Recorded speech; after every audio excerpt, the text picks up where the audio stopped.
Is it too late to buy Bitcoin? Don't buy Bitcoin until you listen to this video. After all, it's crashed before. We've seen a price go really high, 69,000 previously, and right now it's over 70,000 for a Bitcoin. But don't forget, you can buy a smaller amount. People say, I can't afford that. Okay, well, of course, you can buy tiny amounts of Bitcoin. But should you? After all, there's been various things that have happened. So when we look at the past, we see what has occurred. Well, we've seen sell-offs when people have lost their faith. In other words, they've been in a situation where people have said, will Bitcoin really work out?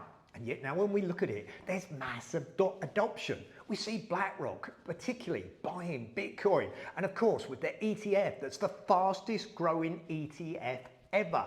Fidelity, exactly the same thing. So we're looking at a different type of situation. We got halving to come in the month of April. What does that mean? It means the supply of Bitcoin, how much is put onto the market, halves. So the future of Bitcoin with mass adoption, regulation already seemingly settling in is compelling. Of course, you should always make sure that you diversify your investments. But right now, when we look at Bitcoin, whether you buy it as an ETF, and you can do that via deVere, or whether you actually go and onboard yourself and buy Bitcoin and hold it yourself, it seems there's a compelling digital future where people are going to be increasingly using digital currencies. After all, we live in a digital world.